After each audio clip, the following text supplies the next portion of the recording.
Hola amigazos de mi querido YouTube.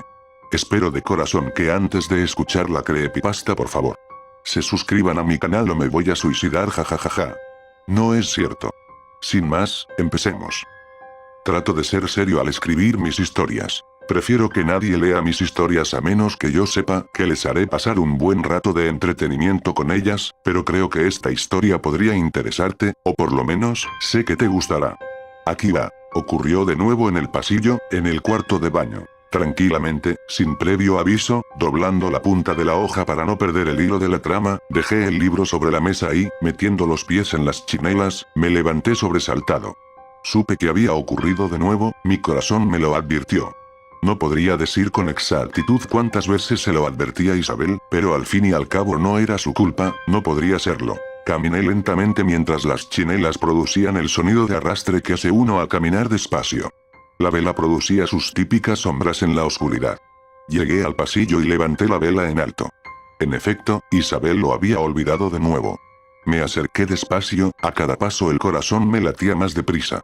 Sujeté el pomo de la puerta entreabierta, la abrí y eché una ojeada adentro. Al advertir todo en completa calma, cerré la puerta cuidadosamente. Volví casi corriendo en busca del libro y me encerré en la pieza junto a Isabel, quien a esa hora se encontraba entre las frazadas. ¿Volviste a hacerlo de nuevo?, le dije. Oh, perdóname. No me di cuenta. Está bien. No es nada. Soy una descuidada. Fue en el baño, ¿verdad? Sí. Ya la cerré. Trataré de no olvidarlo la próxima vez. De acuerdo. Cada vez que ocurría para esa hora, no me daban muchas ganas de charlar en la cama.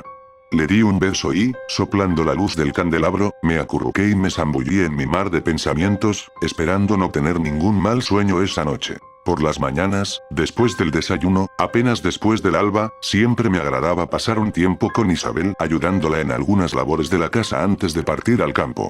Hablábamos de casi todo, las labores de casa, la economía familiar, mi trabajo como jefe de estancia. Pero lo que más nos gustaba era el arte, sobre todo la música y la pintura. Es verdad que no teníamos mucho dinero, pero hace un par de años, cuando tuvimos buena cosecha, pudimos propiciarnos de algunas piezas de pinturas y mandarnos a hacer retratos propios. Pero lo que más nos emocionaba, era poder tocar sonatas de Mozart en el nuevo piano que teníamos en la sala común. Isabel sí que sabía sacarle provecho al nuevo instrumento. Ella había estudiado música con un profesor particular cuando joven, y de vez en cuando me enseñaba alguna que otra bonita melodía.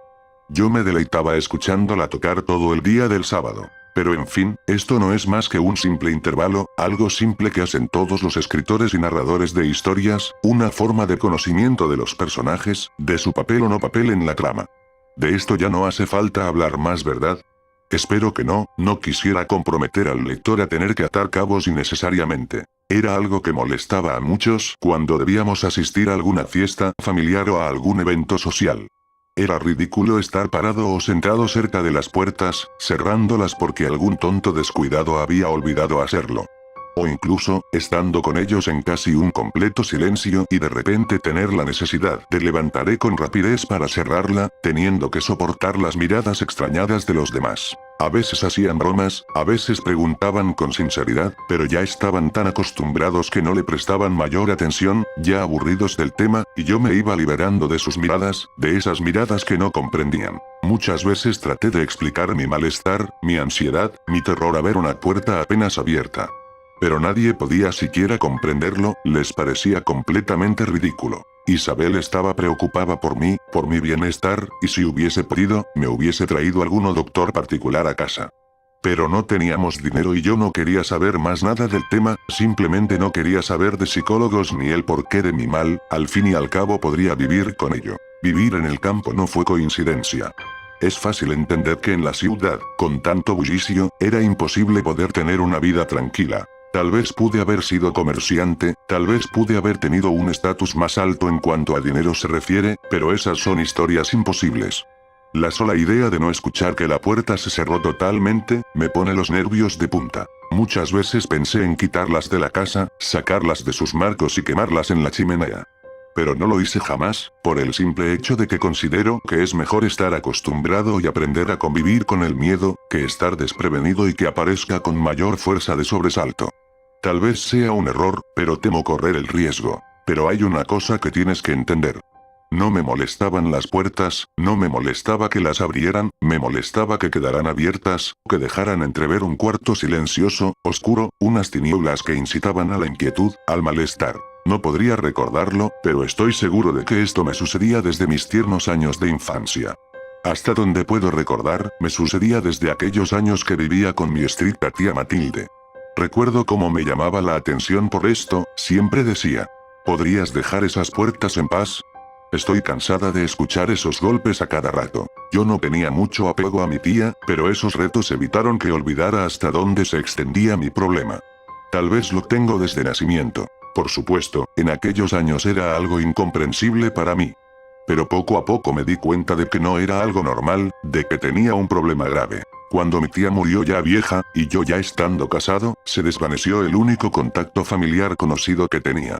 Estaba completamente solo. Claro, es fácil entender ahora que aquellas miradas raras en las fiestas familiares, no eran más que propias de la familia de Isabel. Pero volviendo a mi juventud. Al morir mi tía Matilde, comencé a preguntarme con más seriedad sobre quiénes eran mis antepasados. No conocía a mis padres, ni a mis abuelos, ni a pariente conocido. Jamás en todos estos años le pregunté a mi tía sobre estos datos. Yo supongo que tenía sus razones, creo que era una persona solitaria y no se llevó jamás con nadie. Lo único que pude saber, fue que viví con mis padres unos 3 años, y luego nada. El tiempo pasó, pero mis problemas jamás me abandonaron. Por las noches tenía pesadillas, pesadillas que eran incluso tontas, porque parecían cosas de niños. Soñaba que me encontraba en un callejón largo y estrecho, completamente oscuro. Caminaba lentamente por esas tinieblas, abarrotadas de neblina, de sombras extrañas. Cuando de repente, a lo lejos, encontraba la puerta de salida, y detrás, parecía haber luz. Al ver la luz, comenzaba a correr, desesperado por salir de ese lugar. Pero poco a poco empezaba a escuchar chillidos, susurros extraños, el sonido de vidrio quebrándose contra la pared, y un grito muy agudo que provenía de lo más profundo de esos abismos infernales, porque ahora no había luz, la luz se convertía en oscuridad, y la sensación de escapatoria se convertía en terror. Entonces yo paraba de correr y comenzaba a temer. Y lo único lógico que podía atinar a hacer, era acercarme y cerrar la puerta para no oír más esos sonidos horribles. En ese momento, todo se calmaba y podía seguir soñando, sabiendo que la puerta por fin estaba cerrada. Muchas veces intenté reunir valor para entrar en el cuarto, pero ese valor no tardaba en convertirse en miedo, miedo que me perseguía a cada instante y en cada rincón de mi cuerpo. Cuando decidí contarle esto a Isabel, ella intentó sacarle algún sentido que me parecía ridículo. Ella sugería que yo de niño les temía a monstruos o tenía miedo a la oscuridad. Pero eso no explicaba por qué ningún otro chico, de los tanto que hay, que le temen a monstruos o a la oscuridad, no tuvieron problemas de adultos.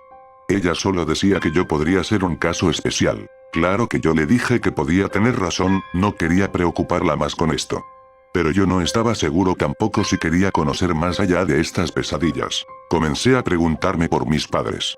¿Qué pasó con ellos? ¿Dónde estaban? ¿Me abandonaron? Cada interrogante venía acompañada de otra. Entonces decidí que lo mejor era rebuscar entre las pertenencias de mi tía para ver qué podría encontrar. Encontré papeles viejos, alguna que otra joya, recuerdos de juventud y varias cartas, muchas cartas de hecho. Leí estas cartas con la esperanza de encontrar alguna referencia, algo. Matilde era tía aparte de madre, tal vez podrían haberse escrito debido a que vivían a la distancia. Una carta que encontré, poseía información sobre el nombre de mi madre, Mercedes Campos. En el ayuntamiento encontré mejor referencia. Había estado casada y había tenido un hijo a los 16 años. Pero también me enteré de la triste noticia de su defunción. Fue aquí cuando me enteré de todo. Fue aquí cuando rompí la regla de no querer saber nada al respecto. Pero mi problema había llegado demasiado lejos y necesitaba excavar el pasado. Resulta ser que mis monstruos son reales. Pero muchas veces los monstruos se disfrazan de personas que hacen mal sin saber por qué o con qué propósito, simplemente actúan. Jamás revelaré aquí el porqué de mi mal, es demasiado delicado para hacerlo viral. Pero supongo que tú te haces alguna idea al respecto. Pero yo seguiré por Isabel y por mí, para tratar de volver a empezar y dejar de mirar para atrás y ver hacia adelante. Si quieres saber qué fue de mi mal, pues todavía sigue estando latente. Pero cada vez que cierro la puerta, lo hago sin miedo y con suma tranquilidad, pues sé que los monstruos ya no se encuentran más entre nosotros. Una creepypasta muy extraña sin lugar a dudas. No olvides comentar y suscribirte para ver más vídeos así. Recuerda que tu amigo Poxy se aparecerá en tus pesadillas.